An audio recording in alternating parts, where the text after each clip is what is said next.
Assalamualaikum warahmatullahi wabarakatuh. Perkenalkan, nama saya Happy Nuryadin dengan NIM 19591098 dari PGMI 6D dengan mata kuliah penelitian tindakan kelas.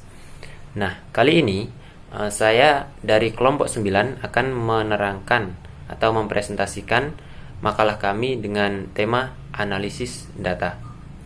Baiklah, ke yang pertama, kita akan membahas mengenai pengertian analisis data. Analisis data adalah sebuah proses mengatur urutan data, mengorganisasikan ke dalam suatu pola, kategori, dan satuan uraian dasar. Sedangkan menurut Suprayogo dalam Tanzeh analisis data adalah rangkaian kegiatan penelaahan, pengelompokan, sistematisasi, penafsiran, dan verifikasi data agar sebuah fenomena memiliki nilai sosial, akademis, dan ilmiah. Analisis data dalam penelitian ini dilakukan sebelum memasuki lapangan, selama di lapangan, dan setelah selesai di lapangan.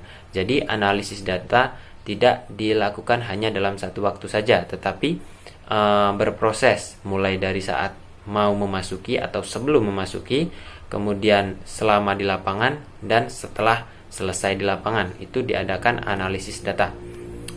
Kemudian dalam tema ini kita membahas dua subtema yaitu analisis data hasil tes dan analisis data hasil non-tes. Baik, ke yang pertama yaitu analisis data hasil tes.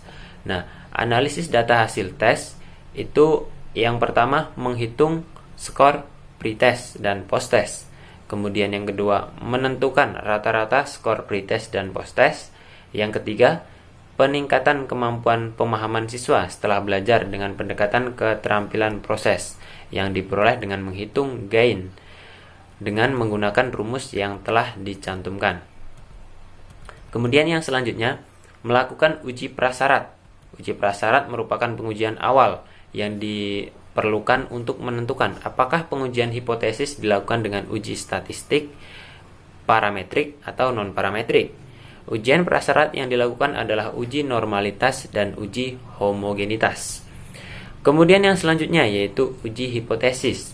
Uji hipotesis ini dilakukan untuk mengetahui ada atau tidaknya perbedaan yang signifikan antara pretest yang telah dilakukan dan post-test yang telah didapat akibat dari pemberian perlakuan dengan pendekatan keterampilan proses.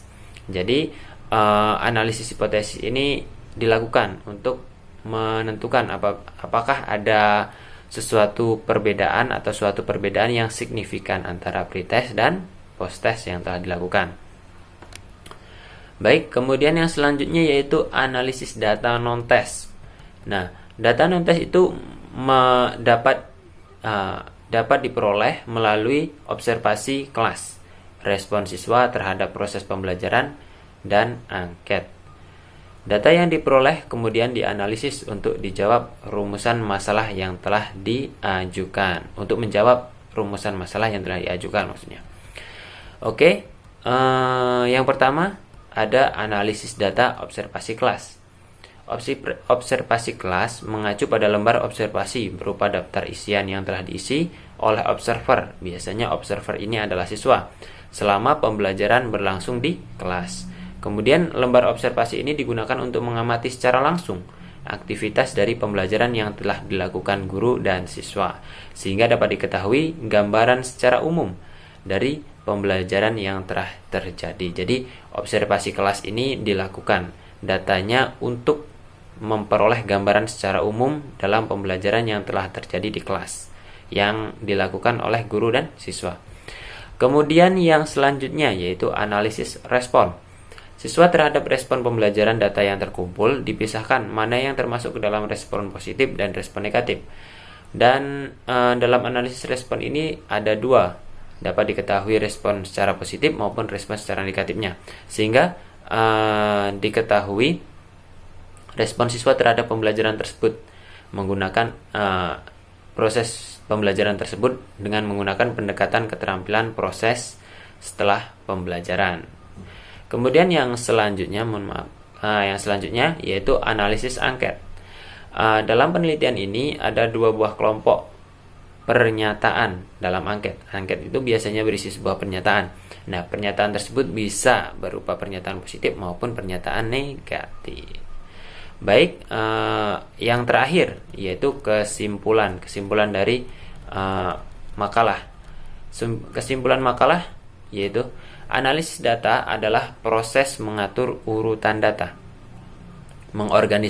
mengorganisasikan ke dalam suatu pola, kategori, atau satuan uraian dasar. Kegiatan pelaksanaan analisis data sebuah penelitian memiliki hasil penelitian tertentu. Analisis ini menjelaskan prosedur atau langkah-langkah yang harus dijalani, waktu penelitian, kondisi data yang dikumpulkan, sumber data, serta cara apa data tersebut dibuat atau diolah. Nah, tujuan dari rancangan ini adalah menggunakan analisis penelitian yang baik dan tepat. Jadi, rancangan analisis ini digunakan untuk mengetahui bahwa apakah penelitian yang kita lakukan ini cocok dengan menggunakan metode yang ingin kita terapkan. Seperti itu. Baiklah, saya rasa cukup untuk materi kelompok 9 tentang analisis data. Semoga bermanfaat untuk kalian semua. Jika ada pertanyaan, silahkan dikirimkan melalui grup WhatsApp. Dan saya ucapkan terima kasih telah menonton video ini. Kepada Allah saya mohon ampun. Baiklah, saya akhiri. Wabillahi taufiq wal hidayah. Assalamualaikum warahmatullahi wabarakatuh.